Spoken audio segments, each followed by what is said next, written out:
ನಾನಿವತ್ತು Andhra style chilli chicken ಮಾಡೋದನ್ನು ತೋರಿಸ್ಕೊಡ್ತಾ ಇದ್ದೀನಿ. ಇದನ್ನು 10 ರಿಂದ 15 ನಿಮಿಷದಲ್ಲಿ ಮಾಡ್ಕೋಬೋದು. ತುಂಬ ಸುಲಭ, ಮಕ್ಕಳು ಕೂಡ ಮಾಡ್ಕೋಬೋದು. ಸ್ವಲ್ಪನೇ ಮಸಾಲೆ ಹಾಕಿರೋದು, ಸಿಂಪಲ್ ವೇ, ಕಾಯಿ ಬೇಡ ಏನು ಬೇಡ, ಸಿಂಪಲ್ಲಾಗಿ ಬ್ಯಾಚುಲರ್ಸ್ ಕೂಡ ಮಾಡ್ಕೋಬೋದು. ಸೊ ಹಾಗಾದರೆ ಇದನ್ನು ಹೇಗೆ ಮಾಡೋದು ಅಂತಂದೇಳಿ ಒಂದ್ಸಲ ಚೆಕ್ ಮಾಡೋಣ. ನಾನಿಲ್ಲಿ ಈ ಚಿಲ್ಲಿ ಚಿಕನ್ ಮಾಡೋದಕ್ಕೆ ಮೊದಲನೇದಾಗಿ ಒಂದು ಮಿಕ್ಸಿ ಜಾರಿಗೆ ಸ್ವಲ್ಪ ಬೆಳ್ಳುಳ್ಳಿ, ಒಂದು ಈರುಳ್ಳಿ, ಒಂದು 3 ಇಂಚಿನಷ್ಟು ಶುಂಠಿ, ಹಾಗೆಯೇ ಒಂದು ಟೊಮ್ಯಾಟೊ, ಸ್ವಲ್ಪ ಕೊತ್ತಂಬರಿ ಸೊಪ್ಪು, 3 ಪೀಸ್ನಷ್ಟು ಚಕ್ಕೆ, ಒಂದು 8 ರಿಂದ 10 ಲವಂಗ, 1 ಸ್ಪೂನ್ನಷ್ಟು ಗಸಗಸೆ, ಹಾಗೆಯೇ ಇದ್ರ ಜೊತೆಗೇ ಒಂದು 4 ಏಲಕ್ಕಿನ ತೊಗೊಂಡಿದ್ದೀನಿ. ಒಂದು 15 ಮೆಣಸುಕಾಳು ಇದೇ ಮಿಕ್ಸಿ ಜಾರಲ್ಲಿ ಸೇರಿಸ್ಕೊತಾ ಇದ್ದೀನಿ. ಚಿಲ್ಲಿ ಚಿಕನ್ ಅಂದರೆ ತುಂಬ ಜನ ಇಷ್ಟಪಡ್ತಾರೆ. ಹಾಗೆಯೇ ನಾವು ಇದನ್ನು ತುಂಬ ಕಡಿಮೆ ಸಮಯದಲ್ಲಿ ರೆಡಿ ಮಾಡ್ಕೋಬೋದು. ಇದನ್ನು ನಾವು ಚಪಾತಿ, ಮುದ್ದೆ, ರೈಸು ಯಾವುದ್ರ ಜೊತೆ ಬೇಕಾದರೂ ತಿನ್ಬೋದು. ಈ ರೀತಿ ಮಸಾಲೆ ಪದಾರ್ಥಗಳನ್ನೆಲ್ಲ ಹಾಕ್ಕೊಂಡು ಸಣ್ಣದಾಗಿ ರುಬ್ಕೊಂಬಂದಿದ್ದೀನಿ ನೋಡಿ. ಈಗ ಇದಕ್ಕೆ ಒಗ್ಗರಣೆ ಮಾಡೋದಕ್ಕೆ ಅಂತಂದೇಳಿ ಈಗ ಆಲ್ರೆಡಿ ಒಲೆ ಮೇಲೆ ನಾನು ಒಂದು ಕಡಾಯಿನ ಇಟ್ಕೊಂಡ್ಬಿಟ್ಟು ಅದಕ್ಕೆ ಸ್ವಲ್ಪ ಎಣ್ಣೆ ಹಾಕಿ ಬಿಸಿ ಆದಮೇಲೆ ಒಂದು ಈರುಳ್ಳಿನ ಈ ರೀತಿ ಹಾಕ್ಬಿಟ್ಟು ಫ್ರೈ ಮಾಡ್ಕೊತಾ ಇದ್ದೀನಿ. ಇದು ಸ್ವಲ್ಪ ಈ ರೀತಿ ಟ್ರಾನ್ಸ್ಪರೆಂಟ್ ಆದಮೇಲೆ ನಾನು ರುಬ್ಕೊಂಡಿರೋಂಥ ಮಸಾಲೆನೂ ಸಮೇತ ಇದರಲ್ಲಿ ಹಾಕಿ ಫ್ರೈ ಮಾಡ್ತಾ ಇದ್ದೀನಿ.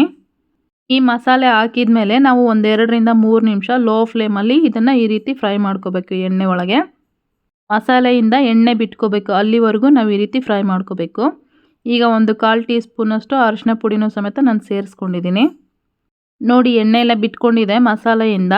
ಈಗ ಒಂದು ಅರ್ಧ kg ಚಿಕನ್ ತೊಗೊಂಡು 1-2 ಸಲ ವಾಶ್ ಮಾಡಿಬಿಟ್ಟು ಈ ಮಸಾಲೆ ಜೊತೆಗೆ ಸೇರಿಸ್ಕೊತಾ ಇದ್ದೀನಿ. ಈ ಥರ ಚಿಕನ್ ಹಾಕ್ಕೊಂಡಿದ್ದಾದಮೇಲೆ ಎಲ್ಲನೂ ಒಂದು ಸಲ ಈ ರೀತಿ ಮಿಕ್ಸ್ ಮಾಡ್ಕೊಳ್ಳೋಣ.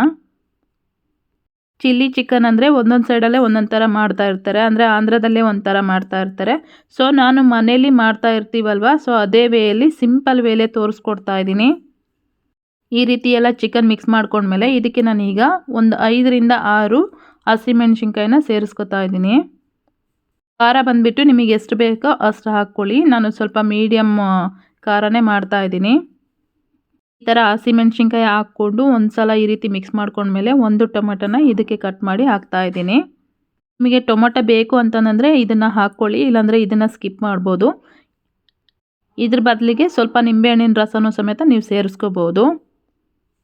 ಇದನ್ನು ನಾವು ಔಟ್ಸೈಡ್ ಹೋಗಿ ತಿನ್ನೋದಕ್ಕಿಂತ ಮನೆಯಲ್ಲೇ ತುಂಬ ಕಡಿಮೆ ಸಮಯದಲ್ಲಿ ನಾವು ಪ್ರಿಪೇರ್ ಮಾಡ್ಕೋಬೋದು. ಇದು ಸ್ವಲ್ಪ ಫ್ರೈ ಆಗ್ತಿದ್ದಂಗ್ಲೇ ರುಚಿಗೆ ತಕ್ಕಷ್ಟು ಉಪ್ಪನ್ನು ಸಮೇತ ನಾನು ಇದಕ್ಕೆ ಸೇರಿಸ್ಕೊತಾ ಇದ್ದೀನಿ.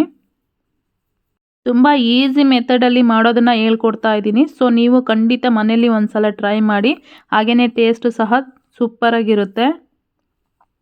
ಈ ರೀತಿ ಸ್ವಲ್ಪ ಕುದಿ ಬಂದಮೇಲೆ ಇದಕ್ಕೆ ಮುಚ್ಚಳ ಮುಚ್ಚಿಬಿಟ್ಟು ಒಂದು 8 ನಿಮಿಷ ನಾನು ಇದನ್ನು ಫ್ರೈ ಮಾಡ್ಕೊತಾ ಇದ್ದೀನಿ.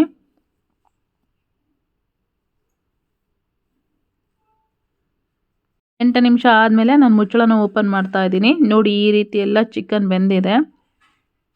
ಈಗ ಇದಕ್ಕೆ ಒಂದು ಅರ್ಧ ಸ್ಪೂನ್ನಷ್ಟು ಕಾಳು ಮೆಣಸಿನ ಪೌಡರು, ಹಾಗೆಯೇ ಒಂದು ಅರ್ಧ ಹೋಳನಷ್ಟು ನಿಂಬೆಹಣ್ಣಿನ ರಸನೂ ಸಮೇತ ನಾನು ಹಾಕ್ತಾ ಇದ್ದೀನಿ ನೋಡಿ. ಎಷ್ಟು ಬೇಗ ಆಯಿತು, 10 ನಿಮಿಷದಲ್ಲಿ ನಾನು ಇದನ್ನು ರೆಡಿ ಮಾಡ್ಕೊಂಡಿದ್ದೀನಿ. ತಿಂತಾ ಇದ್ದರೆ ಇದನ್ನು ತಿಂತಾನೆ ಇರ್ತೀರ, ಅಷ್ಟು ರುಚಿಯಾಗಿರುತ್ತೆ. ಸೊ ನೀವು ನಾನು ಹೇಳ್ಕೊಟ್ಟಿರೋಂಥ ಮೆಥಡಲ್ಲಿ ಒಂದು ಸಲ ಮನೇಲಿ ಟ್ರೈ ಮಾಡಿ ಟೇಸ್ಟ್ ಹೆಂಗಾಗಿತ್ತು ಅಂತಂದೇಳಿ ನಮಗೆ ಕಮೆಂಟ್ ಮಾಡಿ ತಿಳಿಸಿ.